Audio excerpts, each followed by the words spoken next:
The most painful kind of relationships are the ones that don't actually exist. These are the relationships that are based on fantasy. You see, the thing about fantasies is that they feel safe. They promise a world where everything's okay and pain can't touch us. It's a place where rejection doesn't exist because we control the narrative. Reality, though, is messier, and people are unpredictable. But it's easier to believe in a perfect illusion than to confront the possibility that someone might not feel the same way about us. Or that maybe we have some work or some growing to do. Or maybe we don't even know what we truly want or what we like because we've never really asked ourselves. And I know this to be true because I used to live in a world full of fantasies. They're really hard to give up.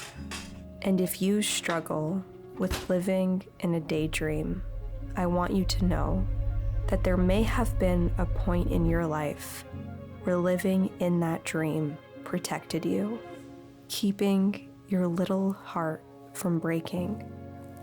But your heart is grown up now, which means it's strong enough to recognize that fantasy can comfort, but it can never fulfill.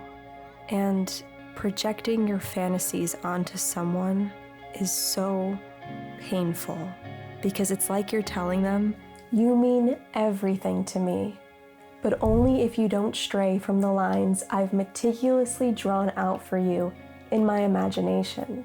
And when they fail to meet these impossible standards, you're left feeling betrayed, not by them, but by the collapse of the world you've built up in your mind. Because who wins in the end? Who wins? Reality. Reality always wins.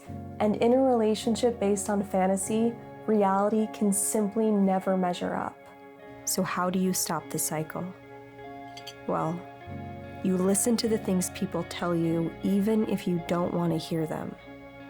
You ask yourself, is this thing I want this other person to fulfill something I should be fulfilling myself? And you remind yourself daily that you can face whatever reality throws at you.